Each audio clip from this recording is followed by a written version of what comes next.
Halo. Shalom. Bapak Ibu yang dikasih Tuhan Yesus, puji Tuhan, hari ini adalah kita anak-anak Tuhan merayakan Hari Raya Pentakosta, di mana Tuhan Yesus 10 hari yang lalu naik ke surga dan sekarang kita merayakan pencurahan Roh Kudus ya. Jadi kita di hari Pentakosta ini terus tetap semangat, roh kita menyala-nyala. Jangan pernah kita suam-suam lagi. Kedatangan Tuhan sudah sangat-sangat singkat ya. Karena beberapa hari lalu saya ya sampai 2 kali mimpi, dikasih mimpi penglihatan. Di dalam penglihatan itu saya ada di situ ya. Maksudnya ada kuda hitam. Saya baca di Wahyu, kuda hitam itu membawa, ada penunggangnya membawa itu timbangan, itu ekonomi, secupak gandum sedinar. Jadi kerja sehari hanya cukup makan hari itu. Selama 2 kali saya dapat penglihatan itu, saya lihat ada kuda yang besar, kuda yang kecil. Yang pertama kali saya bilang, kenapa ini ada kuda besar, kuda kecil tapi hitam kudanya gitu.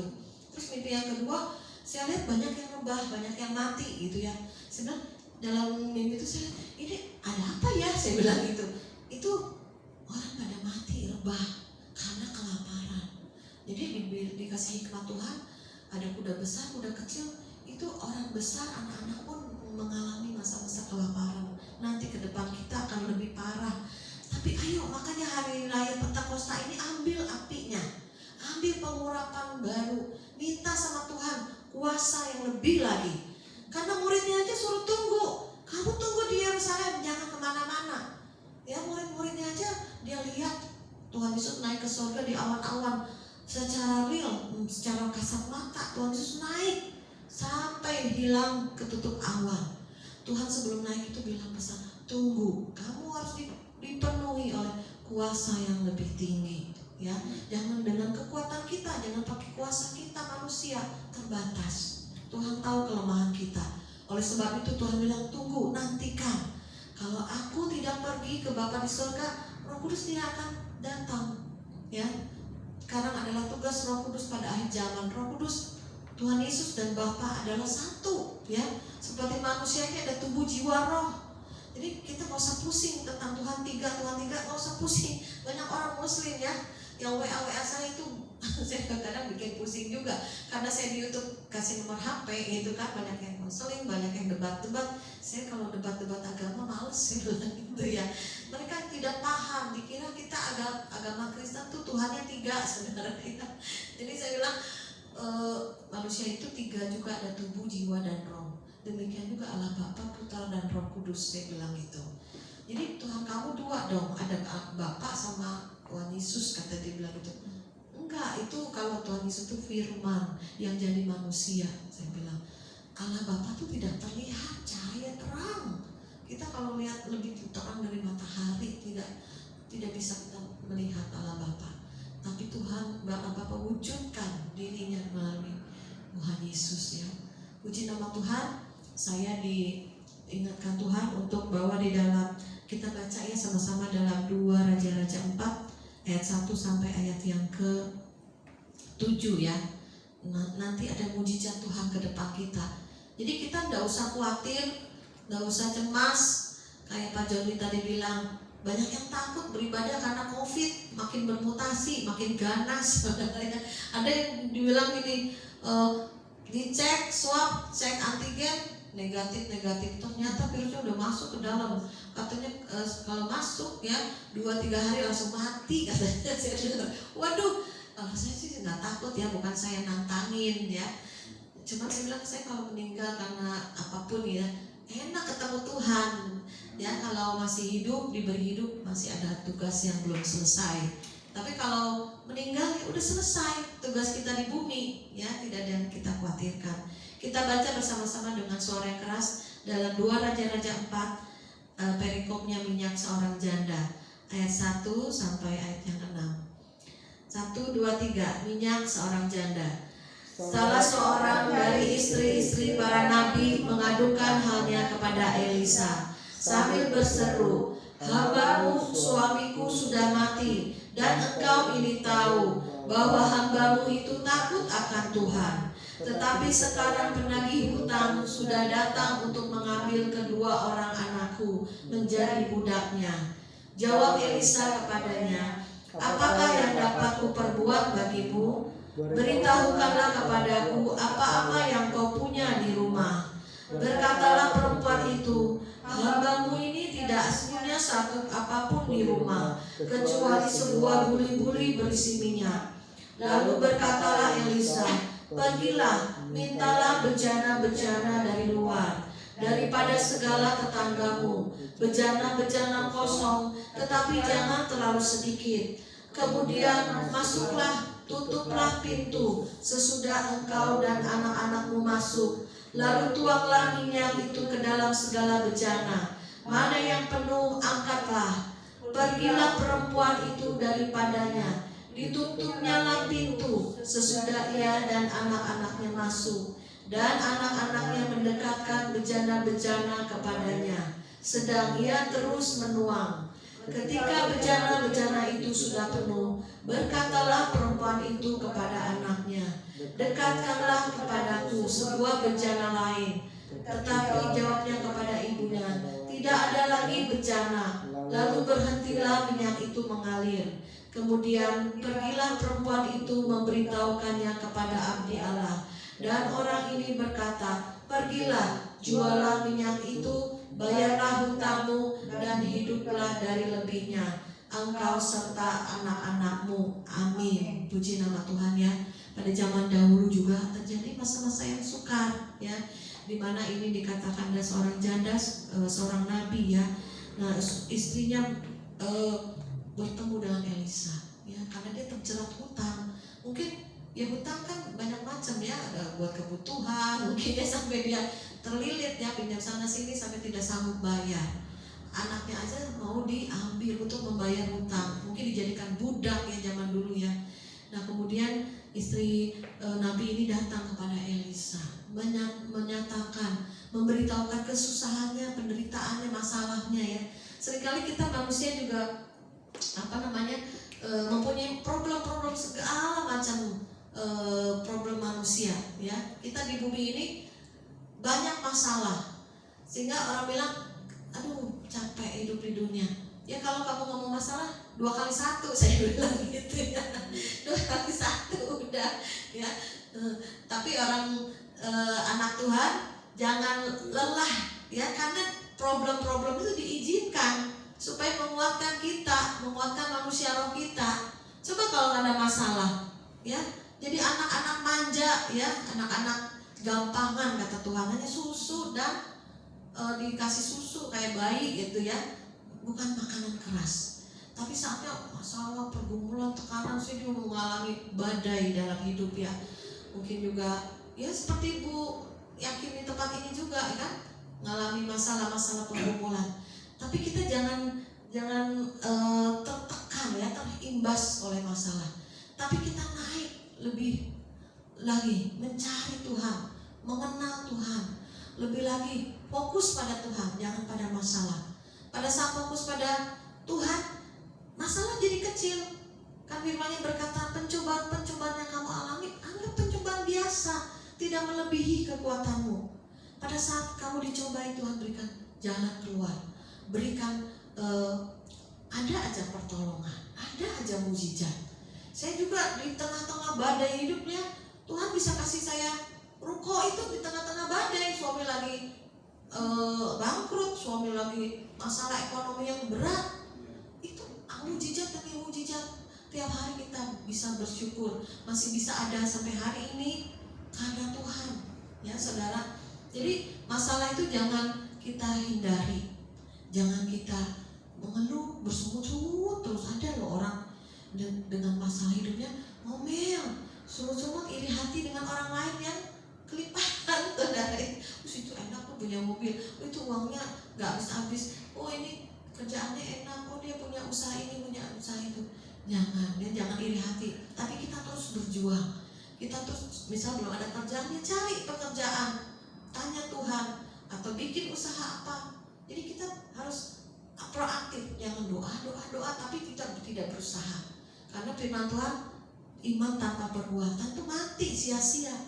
Ya, doa tanpa perbuatan juga, kita harus berbuat. Ora et labora, berdoa dan bekerja. Rasul Paulus saja dia sambil memberitakan Injil, dia juga bikin tenda, ya. Jadi tidak menyusahkan jemaat. Jadi saya pun, karena saya buka ministry gini juga ya kan, banyak teman-teman yang kesulitan. Oke, Tuhan gerakin, nanti saya kasih gitu ya, semampu saya yang memang membutuhkan gitu ya. Nah, tapi puji Tuhan juga ada orang-orang yang tidak saya kenal juga memberi ke ministry ya. Ya puji Tuhan, saya bilang bisa jadi saluran berkat ya. Yang penting keluarga kita udah cukup, ada kelebihannya kita bisa memberi dan membagi. Jadi jangan hidup hanya untuk diri sendiri, ya udahlah, penting kita makan buat kita, ini buat kita, jangan. Kita boleh harus memikirkan orang lain, memikirkan saudara-saudara kita ya. Terus terang saya berenam bersaudara itu ada 2 orang yang tetap saya tanggung ya, baik makannya, baik kontrakannya. Anak-anakku juga kadang sudah ngomel gitu ya. Mami berapa lama lagi Mami membantu saudara Mami, kata gitu. Sampai aku nggak mau kasih Mami, nanti Mami kasih saudara, kasih orang lain. Karena sakit hati juga ya. Kita udah membesarkan anak, dia duit banyak gitu ya. Saya nggak dikasih gitu kan, karena saya tahu saya bantu buat orang lain atau buat saudara saya sekandung gitu kan. Ya udahlah, saya juga mengalami permukaan terus gitu ya. Tapi Tuhan itu baik, ada aja berkat bagi saya, baik dari pesanan kue apa ada aja. Nah kemudian anak saya sampai bilang gini, Mami berapa lama Mami bantu saudara? Apa kalau Mami mati gimana mereka? Saya juga mikir ya, gimana ya Tuhan kalau saya mati gitu kan. Memang dalam keluarga kami itu seperti ada yang jiwanya kurang kuat gitu ya. Kalau mengalami masalah yang tertekan tuh udah berbalik, udah gila gitu, udah ngaco ngomongnya gitu. Jadi saya bilang ya udah kuatin. Saya sih suka suruh banyak doa, banyak baca firman supaya dia kuat gitu kan. Mereka ada 2 orang saudaraku itu. Terus memang puji Tuhan setelah ini udah nggak berbalik ya pikirannya ya. Terus saya bilang, Tuhan gimana sampai berapa lama saya bantu mereka? Tapi saya ingatkan Tuhan walaupun misalkan saya nggak ada, Tuhan sanggup memelihara mereka ya. Jadi semua kembalikan ke Tuhan. Jadi bukan saya hanya saluran Tuhan. Cuman anak kadang ngeluh berapa lama lagi kan bantu saudara. Karena kita mikir juga ya, gitu, berapa lama lagi nih, gitu kan. Secara manusia kadang capek, lelah, kadang nggak ada duit, ya kan. Kadang stres juga, gitu kan. Tapi ya udahlah, hidup dengan iman dan percaya aja, terus berjalan, gitu ya. Nah, disitulah seperti janda yang miskin ini ya, dimana dia meninggal oleh suaminya, 2 anaknya ini mau diambil paksa karena untuk membayar hutang, saudara. Nah, pada waktu Elisa datang, apa yang ada padamu? Ya cuma sedikit minyak, gak ada apa-apa lagi gitu kan. Terus disuruh, udah ambil, minta bejana-bejana yang kosong, tetangga ya yang gak pakai. Mungkin zaman dulu kan kayak kendi-kendi gitu kan. Kalau zaman sekarang kan dirijen ya, minta dirijen yang gak kepake gitu ya. Nah saudara, saatnya akhir zaman ini akan terjadi mujizat yang ajaib. Saya punya teman ya, dia juga susah. Suaminya tinggalin dia dari kecil anaknya, 3 anaknya itu ya. Suaminya itu tinggalin dia tuh hilang raib, entah diambil perempuan lain, entah mati, nggak tahu gitu saudara. Sampai anakku udah hampir 9 tahunan lah ditinggal begitu. Tapi dia satu kali pernah cerita sama saya, dia pernah lihat beras tuh ya, dia pikir udah habis gitu ya di tong, tapi dia aneh, gak pernah habis loh beras itu loh. Menurut manusia kan udah habis dong untuk makan, dia kan tiap hari kan, dia cendok lagi, ada lagi tiap hari ada loh. Sampai ada orang lagi yang ngirim lagi beras, dia taruh situ.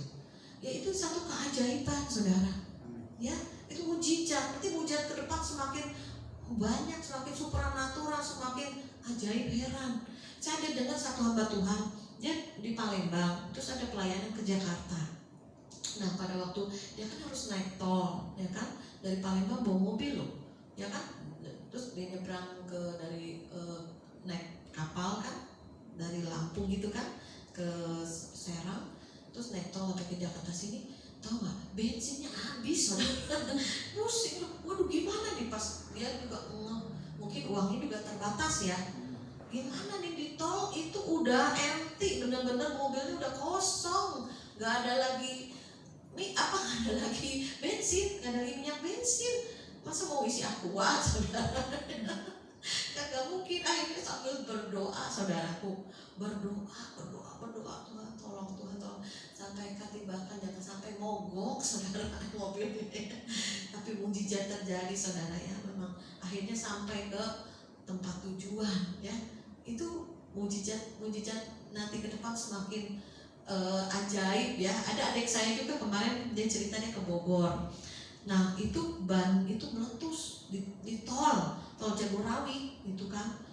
Waduh, udah oleh Tuhan pegang, seperti ada malaikat yang memegang mobilnya. Itu sampai ada yang bisa dia parkir. Ya ampun, lihat udah pecah bannya itu, saudara. Itu kalau di tol itu udah bisa guling-guling loh. Ya, akhirnya diganti yang serepnya. Makanya kita anak-anak Tuhan harus selalu minta perlindungan Tuhan, minta selalu kuasa Tuhan dinyatakan ya. Ada hal-hal yang di luar dugaan, yang di luar kemampuan manusia, pasti mujizat Tuhan akan berikan ya, saudara. Seperti Nabi Elisa ini mengatakan kepada ibu janda ini, apa yang ada padamu? Hanya minyak. Dan kemudian disuruh anak-anaknya untuk minta kepada tetangga-tetangganya, bejana-bejana. Minyak itu di dalam firman Tuhan itu berbicara urapan, berbicara Roh Kudus. Selalu harus ada minyak ya.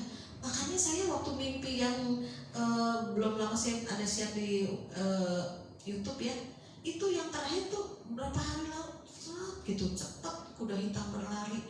Tuhan diingetin, gak lama lagi kelaparan kamu akan dengar di mana-mana akan terjadi ya. Persiapkan manusia roh kita ya, persiapkan manusia roh kita kuat. Dengan manusia roh kita kuat, urapan kuasa Tuhan kuat, kita bisa melakukan mujizat-mujizat seperti yang Tuhan Yesus lakukan ya, karena ada urapannya, ada kuasanya, ada minyak kuasa Roh Kudus dalam kita. Jadi kita yang menjadi pelaku mujizat itu, saudara, untuk menyatakan apa? Kuasa Tuhan, sehingga nama Tuhan dipermuliakan dan banyak jiwa-jiwa yang diselamatkan karena melihat sungguh ada Tuhan dalam hidup kita. Mungkin kita secara materi, udah kan kita ngumpulin duit nih, ini benar masa kelaparan ya, ada mungkin ada tabungan, deposito apa, saudara ya. Saudara, kalau mau secara jasmani kita ngumpulin harta di dunia ini bisa cepat lenyap ya. Pencuri datang mencuri ya kan, ngengat dan karat merusakannya. Tiba-tiba bencana apa hilang, saudara ya, semua yang kita miliki. Tapi baiklah kita mengumpulkan harta di sorga ya. Saya selalu bilang, mengumpulkan harta di sorga. Ayo mengumpulkan harta di sorga, baik melayani, baik memberi, baik berbuat baik, apapun juga kita lakukan ya. Seperti Pak Joni bilang, ayo kita besuk-besuk jiwa-jiwa. Tuhan suruh loh, pergilah, jangan di rumah terus. Banyak orang yang takut di rumah, saudara. Saya ketemu banyak orang yang ketakutan di rumah. Bu Maria, kamu harus punya hikmat katanya. Jangan ikutin kemauan kamu, ikutin pemerintah. Lockdown katanya. Di rumah terus katanya. Iya sih, punya hikmat saya juga, saya bilang gitu ya. Tapi saya gak takut sama COVID. Saya pernah kena COVID ya, saudara. Tapi saya bilang percaya Tuhan izinkan ya kena, tapi gak apa-apa. Saya juga sembuh, pulih gitu ya. Malah pendeta saya bilang, Pak, saya karena ikut konferen Bapak kena COVID. Hahaha, kamu udah sembuh kan? Iya, saya bilang gitu. Malah diketawain, saudara. Karena banyak yang kena, banyak ada yang minum pil kina, udah pakai paramek aja. Kalau kena kan pada demam ya. Sembuh, pada kuat. Sekarang manusia rohnya makin kuat lagi. Apa kita jadi ketakutan? Enggak. Makin kita on fire, makin kita bersemangat dalam Tuhan, makin kita menyembah lebih dalam ya. Makin kita juga pergi jangkau jiwa, doakan yang sakit, Malah ibu gembala yang saya kenal itu ya, kan saya ada berjejaring berbagai pendeta yang sakit COVID didatengin, didoain, dipeluk, saudara. Kita mau jauh-jauh takut gitu. Datengin, sengaja didatengin, didoakan, dipeluk, saudara. Ya, waduh, saya sih sampai salut juga nih gitu ya, salut juga dengan ibu gembala begini gitu ya. Dia bilang luar biasa. Dia ngumpulin juga anak-anak Bani Kedar ya, diberi makan setiap hari atau setiap minggu berapa kali, makan itu ribuan nasi bungkus, saudara. Makanya kemarin juga kita ngadain belum banyak sih ya, tapi kita ayo berbagi ya, kita gak akan kekurangan ya. Kita percaya, doakan Tuhan supaya tepat pada orang yang membutuhkan ya. Nah seperti akhirnya janda ini juga menuang minyak yang ada sedikit dibuli-buli yang dia miliki, dia tuang, tidak pernah berhenti sampai penuh, diisi lagi yang lain, sampai penuh, diisi lagi yang lain. Saudara, jika saudara memiliki urapan, memiliki minyak, memiliki kuasa Roh Kudus, saudara jangan simpan sendiri ya. Saudara bagikan. Dengan apa sih bagikan urapan, minyak, kuasa? Lewat doa. Kita kunjungin orang, doakan orang, itu spirit ngalir loh, Roh Kudus ngalir, urapan ngalir, kuasa ngalir, kasih Tuhan mengalir, sehingga mereka yang sedih dikuatkan lagi, yang putus asa banyak saat ini punya pengharapan lagi, yang lemah, letih, lesu, berbeban berat semangat lagi ya. Saya itu sudah ubanan tua-tua begini, semangat. Yang muda-muda harus semangat, saya bilang gitu ya. Lebih semangat lagi dari saya, saya bilang gitu ya. Jadi kita harus on fire, jangan pernah lemah ya. Kita yang punya minyak itu penuh dalam kita, harus kita bagikan. Kenapa? Kalau enggak kita menjadi laut yang mati, laut mati asin ya, hingga ikan-ikan tidak dapat hidup di dalamnya.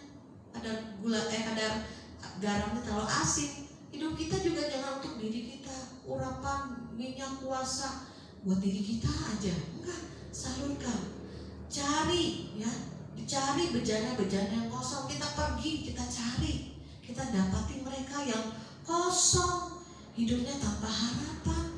Sekarang mereka ada zaman pada bingung, saudara, apalagi yang gak ada kerjaan ya, banyak yang PHK, banyak yang bingung mau usaha apa ya. Ada juga yang sakit, ada juga yang cemas, ada yang khawatir.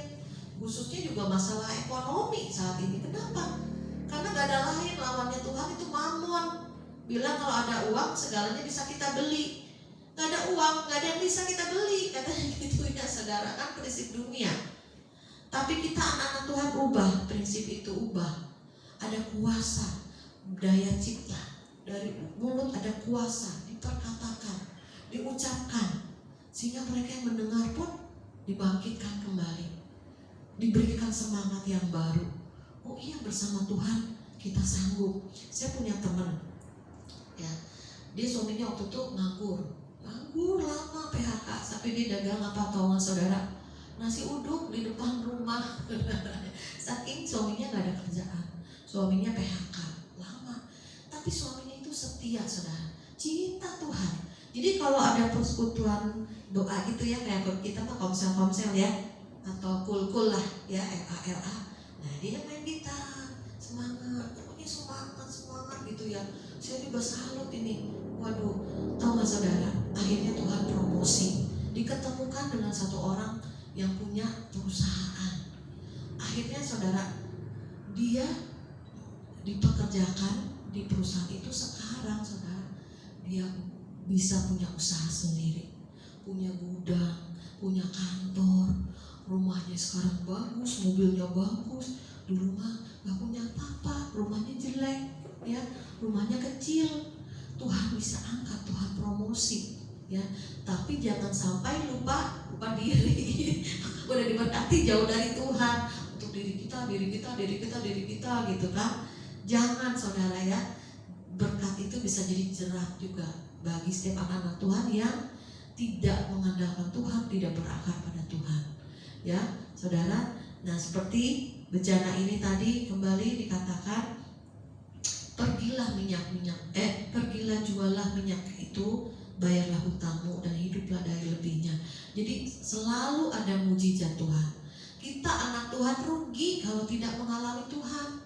Makanya saya kalau ada ruang kesaksian, saya paling nomor satu saya pasti maju ke depan. Dari dulu saudara, apa aja saya cerita aja, walaupun hal kecil, saya cerita tentang Tuhan yang ajaib, Tuhan yang heran, gitu ya. Jadi apa aja semangat dulu dah pokoknya ya untuk bercerita tentang Tuhan. Saya juga kadang ngobrol sama teman semalam, pergi sampai pulang malam tuh pencurahan Roh Kudus ke-9. Nah ini hari ini yang ke-10 terakhir ya, hari Pentakosta. Tuhan kita kan teman-teman ngobrol di mobil gini rame-rame, mobil saya udah penuh berdelapan gitu, sedak-sedak. Tuhan, ini teman-teman saya banyak yang lagi kesusahan gitu kan. Saya bilang gini, semangat dulu ya, melayani Tuhan, nggak apa-apa. Sambil juga cari-cari apa peluang-peluang apa. Jangan udah nggak semangat ya, kekurangan, ini lemas jadi rohaninya. Jadi saya salut sama teman-teman, walaupun bokeh ya, pakai motor dodok saudara, besuk yuk lagi patah tulang, ada istri teman patah tulang itu besuk. Saya dijemput teman karena itu masuk gang, pakai motor yuk, bukannya jangan pakai mobil, nggak masuk mobil mah. Iya, teman saya tuh nggak, motornya dodok. Tuhan Yesus, saya dibonceng di belakang, oleng, dodok, suaranya kencang saudara. Saya nggak ngerti tuh motor kenapa ya, kenapa. Sampai dodok itu cewek loh, cewek macam ibu ya, temanku. Tuhan Yesus tolong jangan mogok.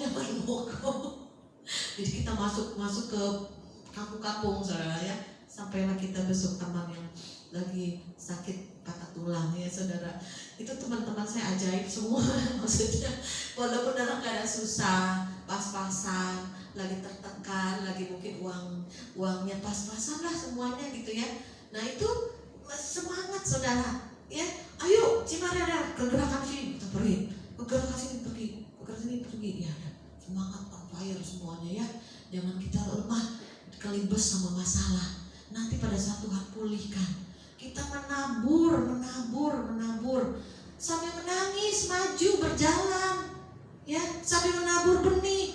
Saya bilang dulu saya persekutuan doa saya nggak pernah kasih apa persembahan. Saya pikir ini kasihan dah, mungkin 90% orang-orang yang ikut persekutuan doa saya itu orang-orang yang menengah bawah gitu ya, atau lagi kesulitan ekonomi atau berbagai masalah hidup gitu ya, kekurangan gitu. Terus jangan persembahannya kasihan gitu kan ya, namanya udahlah gitu. Tapi Tuhan ingatkan, biarkan mereka menabur. Masih 2.000, 5.000, nggak apa-apa. Iya benar Tuhan, mereka harus belajar memberi, menabur. Firman Tuhan bilang, kamu menabur benih sambil menangis. Nih uang cuma segini-gininya nih, mungkin 2.000 goceng cepakan gitu ya. Ayo memberi, nggak apa-apa saya bilang. Nah hasilnya itu makanan-makanan yang nanti dibagikan lagi kepada orang-orang yang lebih susah dari kamu. Mungkin mereka nggak ada punya rumah, gelandangan kita kasih makan saudara ya. Jadi saya juga ngalamin loh, nabur sampai nangis, mencucurkan air mata. Saya nabur ini, Tuhan suruh nabur sini, berikan saudaramu yang susah, berikan makanan, berikan uang, berikan apa. Walaupun aku pun pas-pasan, kalau ada kerjaan job baru aku ada uang gitu kan.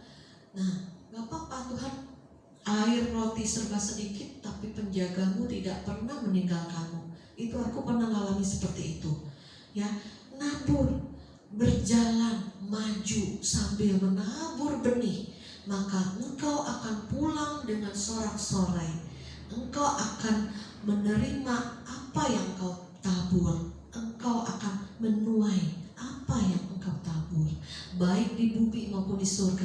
Tuhan akan berikan saudara ya. Saat ini saya menuai banyak. Anak-anak saya, ayo mami pergi ke sini. Baru kemarin saya ke hotel bintang 5 3 hari full gitu. Udah menikmati aja di restoran yang mahal gitu ya. Aduh, dengan segala permainannya kita benar-benar menikmati. Benar-benar Tuhan tuh memberi karunia untuk menikmati saudara ya. Jadi apapun juga yang kita lakukan untuk Tuhan, karena kasih kita kepada Tuhan.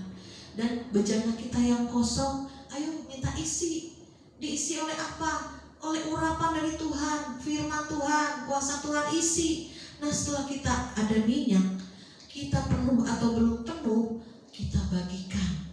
Ayo kita pergi, beritakan Injil. Saatnya, waktunya sekarang. Ya, waktunya tepat atau tidak tepat, beritakan Injil. Karena ini udah singkat. Ladang-ladang sudah menguning, siap dituai. Ayo kita tuai, ya, dengan kuat, dengan kuasa dari Tuhan. Ada minyak, ada kuasa yang dari Tuhan. Itu minyak itu berbicara kuasa Roh Kudus. Ada urapan Roh Kudus. Ya, saya kemarin kasih Ibu Nur minyak urapan. Bu Nur doakan diri sendiri kalau sakit dalam nama Yesus. Saya juga pagi minyak dalam nama Yesus, minyak urapan. Oleskan beri roh hikmat, roh kecerdasan, kesehatan, roh jiwa tubuhku dalam nama Yesus Kristus, dalam perlindungan Tuhan. Semuanya kita urapin ya. Terus juga mungkin kita besuk orang yang sakit, oleskan minyak, kita doakan, akan mengalir kuasa Tuhan, kuasa kesembuhan. Jadi kita proaktif ya. Sekarang ini bangku-bangku yang kosong harus terisi. Jadi masa saya khotbah sama bangku-bangku yang kosong gitu kan. Walaupun jiwa-jiwa ada nih, tapi kan masih banyak yang kosong-kosong. Kita percaya waktunya Tuhan akan penuhkan ya. Jangan takut dengan COVID ya. Saya percaya COVID itu punya mata saudara ya. Jadi ada yang kena, ada yang enggak, ada yang mati, ada yang enggak ya. Kalau kita ketakutan terus di rumah, kita nggak bekerja, kita nggak beribadah, nanti kita mati sendiri. Mati apa? Mati ketakutan saudara ya. Jadi kita harus punya roh keberanian. Di mana ada kasih, di situ ada roh keberanian. Kalau kasih kita kurang, kita penakut, cemas, khawatir, dan akhirnya kita tidak berguna. Saya selalu bilang, Tuhan pakai aku jadi alatmu, pakai jadi saluranmu, apa aja lah Tuhan, saya mau Tuhan ya. Jadi Tuhan pakai hidup saya, apa saja yang saya Tuhan bilang, ayo begini, udah saya lakukan. Ayo begini, udah ayo kita lakukan semuanya ya. Kita rajin, jangan kita malas-malasan ya. Seperti anak janda ini pergi loh, rajin ke tetangga-tetangganya, ngambil bejana-bejana yang kosong, ketok-ketok demi rumah, minta bejana-bejana yang kosong ya. Kita juga rajin pergi mendoakan, sharing. Kadang yang tadi saya ceritakan di mobil, sebenarnya nginjil itu gampang. Kita ketemu orang, ngobrol aja, nyantai, tiba-tiba Roh Kudus naruh perkataannya sampai ke dia. Tiba-tiba kita bisa cerita kesaksian pribadi atau kesaksian tentang orang lain, sehingga dia tersentuh, sehingga dia mendengar, oh iya Tuhan kamu tuh ajaib ya. Kita nyantai aja, tiba-tiba oh iya tiba ada transfer spirit. Mereka tuh bejana kosong, mereka tanpa Tuhan, mereka itu kosong. Roh mereka tuh, hati jiwa mereka kering. Jadi kita yang udah dipenuhi Tuhan, yang udah diselamatkan Tuhan, mengalir dari roh ke roh, mengalir ya. Tanpa kita sadar tuh roh kita, bejana kita yang penuh, urapan yang Tuhan sudah berikan pada kita, ngalir pada mereka ya. Dan suatu saat ada yang menabur, menanam, menyiram, nanti Tuhan yang menumbuhkan. Jadi nggak usah khawatir, nanti suatu saat, tiba-tiba dia bertobat. Saya pernah ada pelanggan, dia masih belum percaya Yesus, masih agama kepercayaan. Saya cuma ngomong di hati saya, Tuhan, ini teman pernah les kursus kue juga, Tuhan jamah ya, supaya dia mengenal Kristus, percaya Yesus. Itu baru ngomong di hati, belum ngomong di pikiran hati kita. Nggak lama kucuk-kucuk dia cerita, saya udah ke gereja loh, saya sekarang gini. Waduh hebat saudara, udah suaminya melayani, ternyata dia juga benar-benar udah bertobat, dibaptis ya. Karena habis kerusuhan banyak orang yang, waktu itu peristiwa habis kerusuhan, banyak orang yang bingung ya dengan keadaan zaman, sehingga mereka akhirnya memutuskan untuk menerima keselamatan ya, yang daripada Tuhan Yesus. Seperti Pak Beni itu ya, Pak Joni itu bertobatnya habis kerusuhan Pak. Saya juga pengen nanti wawancara dia untuk masuk di YouTube. Itu kesaksian-kesaksian itu banyak banget yang ajaib ya. Dan saya percaya saudara di tempat ini, seberapapun kita yang hadir, yuk kita on fire, yuk kita menyala-nyala. Apalagi yang masih muda-muda ya, apalagi yang sekolah Alkitab mungkin udah penuh firman ya. Saya tadinya mau sekolah Alkitab dari umur 15 tahun sampai terakhir saya juga ada satu kerinduan lagi sekolah Alkitab. Aduh, pengen sekolah Alkitab nih lebih dalam lagi firman. Terus adik saya bilang, ngapain lu sekolah Alkitab? Katanya, lu mah sekolah kehidupan aja udah katanya. Jadi sekolah saya sekolah kehidupan dengan Tuhan ya. Udah dijungkir balik, pokoknya udah kehidupan tuh udah bersama Tuhan aja ya. Baik dalam firman maupun dalam praktek ya, langsung sama Tuhan ya. Dihajar Tuhan, dipukul ya, pokoknya dibanting-banting lah. Tapi tetap iman kita ya. Sekalipun tidak ada pertolongan, sekalipun Tuhan tidak menolong seperti Sadrak, Mesak, Abednego, sekalipun Tuhan tidak menolong, tapi aku tetap percaya pada Yesus. Ya, sampai iman kita harus seperti titik itu. Sampai dikatakan ya, ada orang yang pendeta bilang gini, saat waktu kelaparan, Pak, nanti gimana kalau kita mati? Katanya, kan nanti kan ada terjadi kelaparan. Gimana kalau kita mati? Terus pendeta tuh bilang gini, kalau mati ya mati yo. Mati itu kalau bahasa Jawa tuh ya udah, kalau mati mati aja. Tapi diingatkan jangan sampai menjual iman kita atau meninggalkan Tuhan. Ya itu kuncinya, karena keselamatan hidup kita yang kekal itu di surga, bukan di bumi. Kekekalan. Tuhan bilang sedikit waktu lagi aku akan menggoncangkan langit dan bumi. Ya, tapi kita tetap dalam kerajaan Tuhan yang tidak tergoncangkan. Amin, puji nama Tuhan. Sekian firman Tuhan pada sore hari ini. Kita naikkan satu pujian, berhembuslah Roh Kudus di tempat ini. Karena hari raya ini hari raya Pentakosta, kita percaya, kita minta urapannya yang baru ya. Kita minta kuasa yang daripada Tuhan.